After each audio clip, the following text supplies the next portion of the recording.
Welcome book lovers to Creatives on the Couch, brought to you by ASJ Publishing.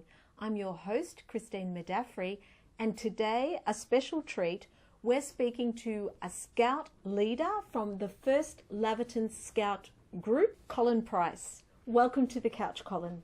Thank you. Colin, how long have you been a Scout?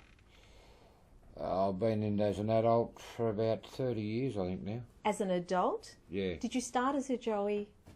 No, I went to Cubs quite a few years ago as a youth member, but I ended up coming back in as quartermaster. A quartermaster? Yeah, which is looking after all the equipment. Then signed up as a leader, and just after that I ended up in First Laverton. I've been there ever since. I've been there about 25 years, I think. Wow. And for people who don't know about the Scouts, what would you like them most to know? What's the first thing you would like people to know? Well, number one, how to contact you. Through, you just look it up as Scout Association. You can contact them, then they give out group phone numbers on who you can ring, depending on what area you're in. And children can join as young as 5 as Joeys? 6 to 8 as Joeys. 6 to 8. Yeah. Take us through the stages. 6 to 8 are Joeys. I love that. Yeah, then there's 8 till 10 and a half, 11 as a Cub. 11 to 15 as a Scout. Then 15 to 18 as a Venturer. And then 18 to 26 as a Rover.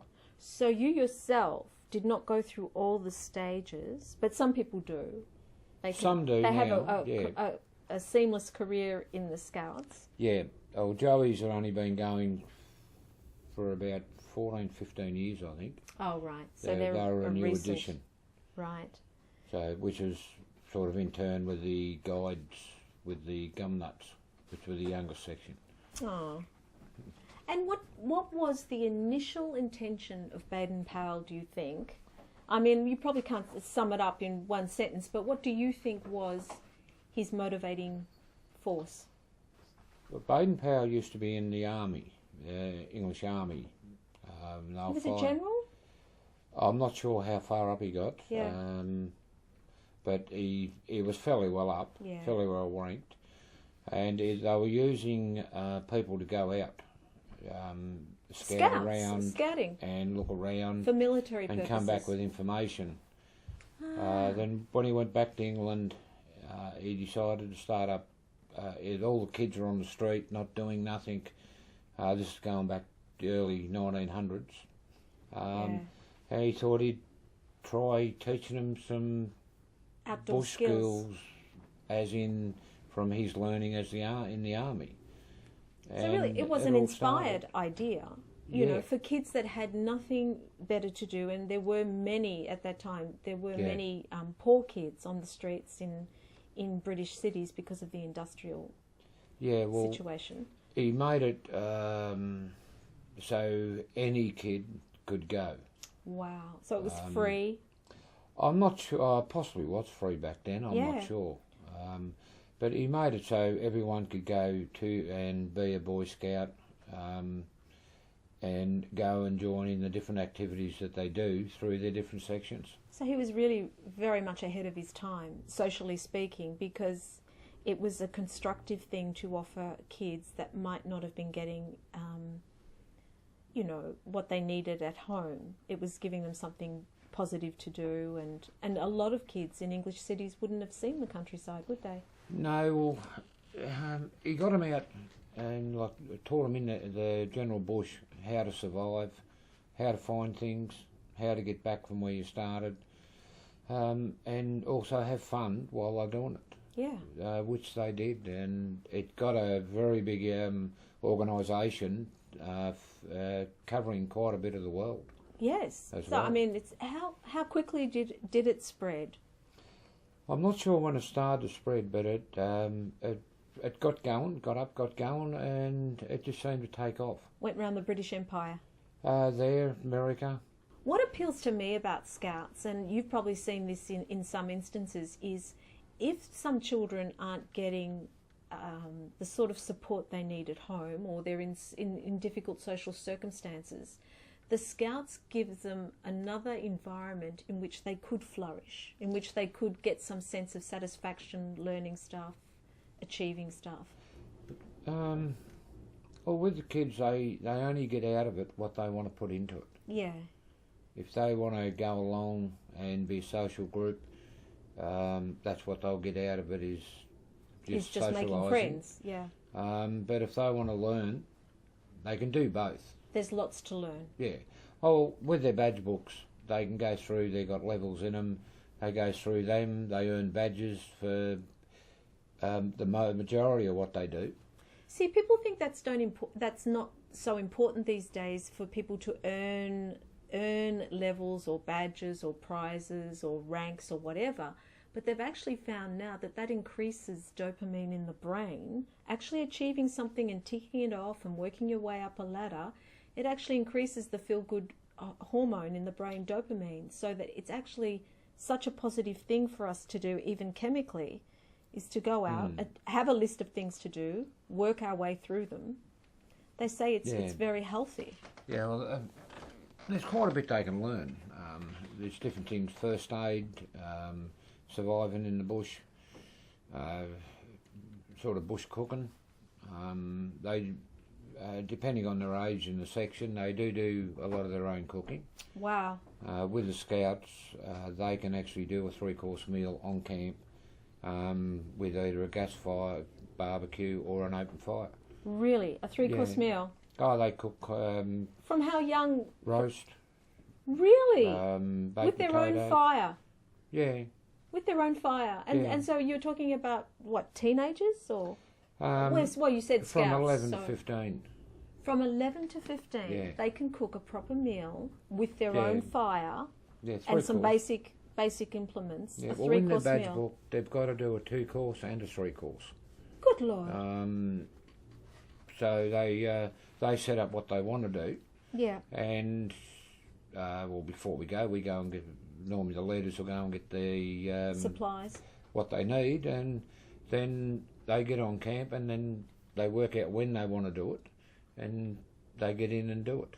It must be enormously satisfying to you to see kids that might not have these skills otherwise achieving this. Yeah, well, it's good to come across some of the old kids that have been in the group. And seen if the skills they've picked up have helped them in later life. Yeah, well, we've got one used to be in this group. He's into travelling with musicians, playing drums and that stuff now. With a rock band? Oh, sort of, yeah. Well, he needs all his survival skills. If he's a travelling musician, he needs them all. But no, I've come across a few of the kids, and they still remember us, and they always have a chat. Some of them we got on Facebook too. Fantastic. That we talk to. Well, I'm going to ask you about some of those stories in more detail after these messages.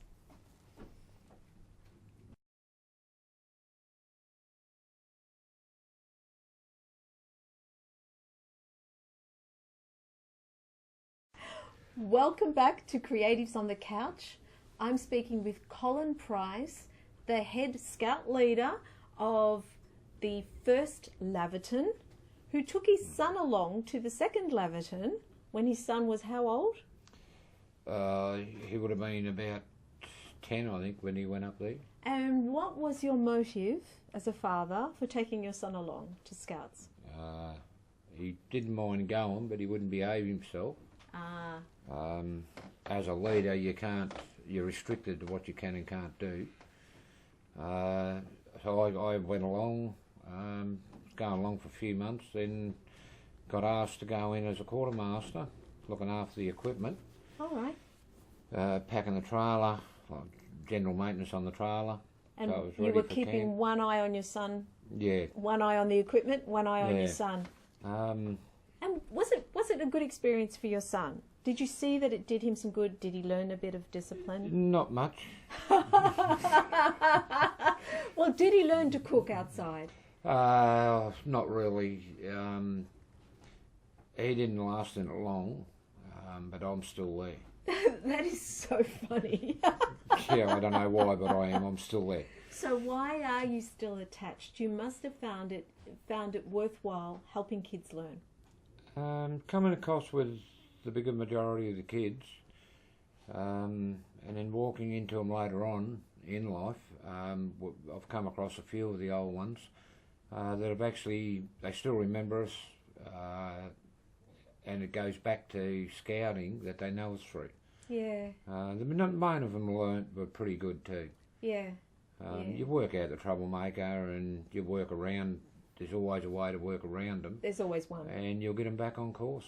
It's fantastic. Which is good. It's fantastic that you have that you do get troublemakers back on course. I mean, it's such a healthy way to do it. Must be wonderful for them because a lot of us now have single children families, and so it must be lovely for them to get out with kids their own age or around their own age in a different environment to home. Yeah, well, it's sort of Joey starts 12 months after they start going to school. Yeah. So they've sort of been used to being left.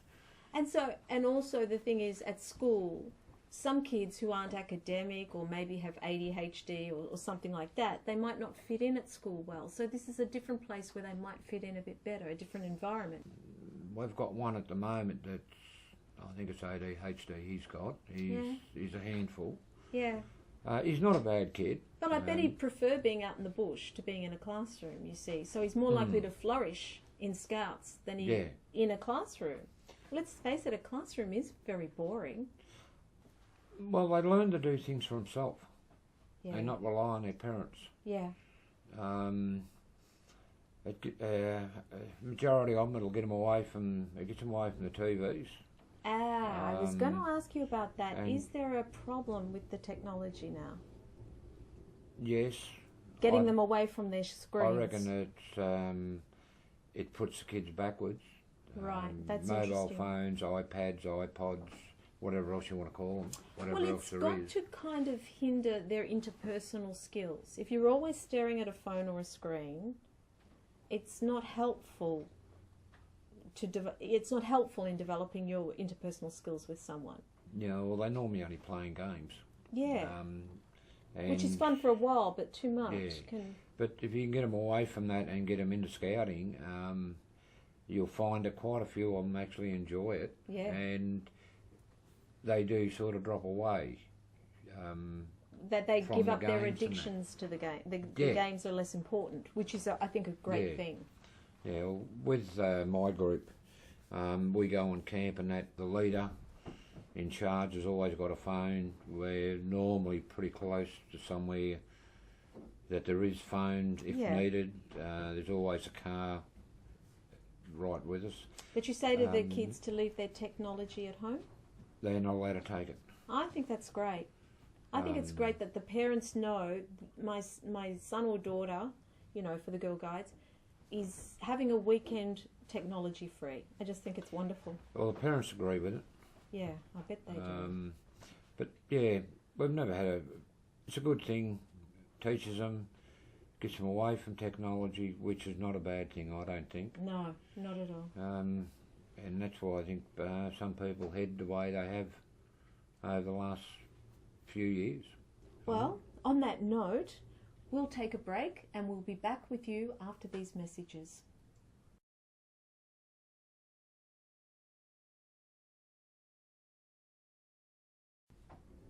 Welcome back to Creatives on the Couch, and I'm speaking with Scout leader of the Laverton First, Colin Price. Colin, I am dying for you to show me some really clever knots. Well, they're not actually knots, I don't reckon, because they come undone and Well, not white. But still, come on, I only know the one you use to tie your shoes. Show us some of the skills, the practical skills you would learn in the Scouts. Well, the easiest one is the reef knot. I've heard of this. Yeah, these ways left over right, you turn it, then right over left, and turn it again.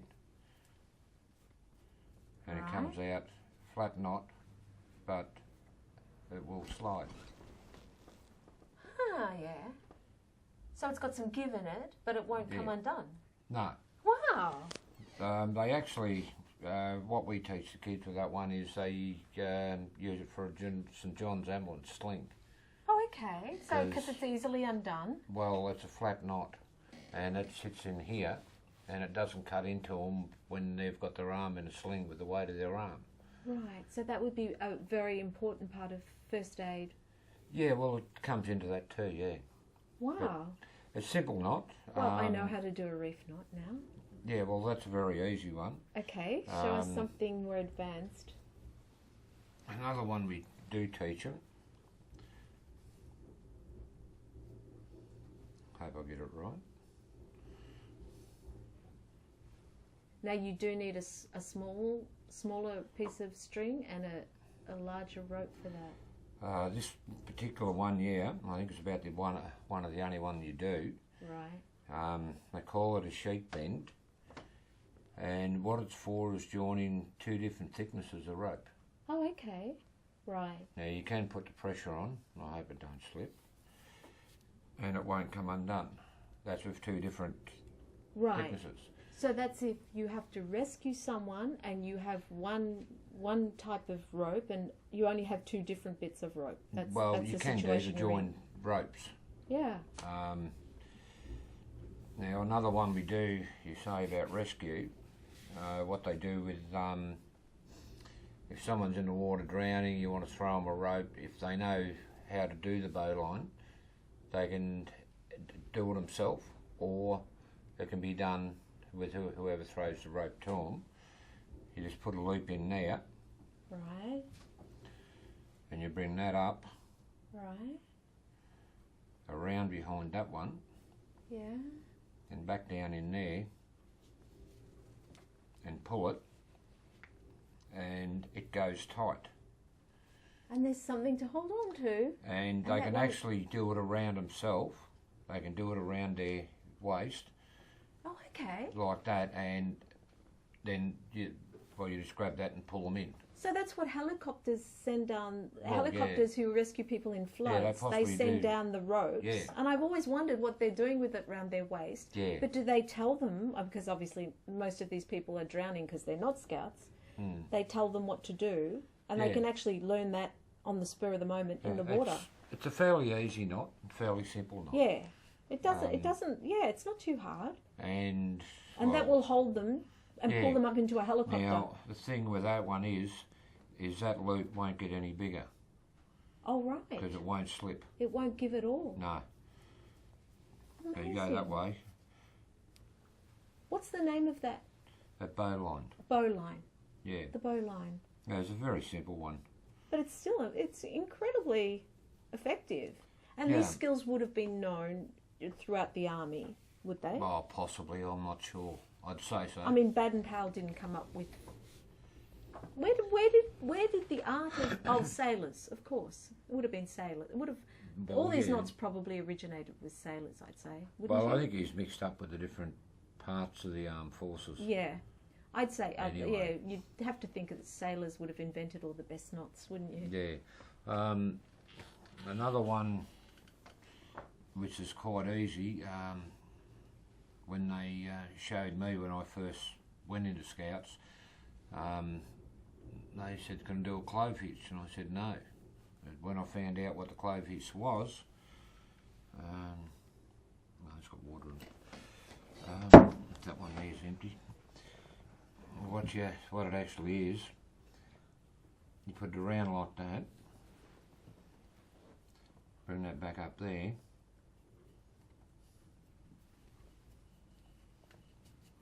and then pull it tight, and it won't come undone. Wow. It won't slip. See, I wouldn't have thought there was any knot you could make with that thick of a rope on that handle that wouldn't slip. I could do it thicker. Really? And that you guarantee? Yeah. Even with a thicker rope? Yeah, it won't slip. It's like magic. Once they showed me how to do it, I've been doing it for about 15 years, or 10 to 15 years before that, with tying a rope down on a truck to tie the load on. Oh, and it will hold the load. Yeah, you put that on one side and then you use a hitch on the other side. Yeah, they're amazing, and so useful, so practical. You could use them in a million ways, but the most important thing is like to save people's lives. Yeah. or to help them with first aid. Yeah. Now, what about with first aid? Do you teach Scouts how to resuscitate someone from a very young age? And The Scout side of it we do, yeah, but we don't go into it in a big way. right. We do at odd times get in people from St John's, from Werribee we've used a few times. To give age appropriate Yeah, they've measures. come down with the stuff and showed them the CPR and explained how to good talk to them. That is important because I know my brother, I mean, you wouldn't think it would happen, but my brother had an experience where a friend just collapsed and died in the school playground. Now, when there's just kids around, would a Boy Scout, you know, in primary school, would he know what to? I mean, apart from ringing 000 and calling a teacher, would a Scout be able to help there? Depending on what level they're on, Yeah. to how far or how much they do get taught. That's truly fantastic, So, isn't it? if they know it, they normally remember it, even like 10, In an 15 years emergency. down the track. You never know when it will come in handy. Yeah, I have heard reports of ex-Scouts that have actually been at a place and someone was drowning or something, and it was them that pulled them out, and it actually kept them alive till the ambulance got there. It's only because they'd learned it through scouting, which was a good thing. That is an amazing thing, and I think we'll end on that note because it just shows that scouting can lead to saving a life in the most extreme circumstances, and certainly is life enhancing. So thank you so much for coming and speaking to us about the fantastic work that the Scouts do. It's been such a pleasure, Colin. Yeah, Thank you so much. It's been good. Thank you. That's it for Creatives on the Couch. And to find out more about your local Scout group, Ring up Scouting Victoria and whatever else in the other states. good luck. Be prepared.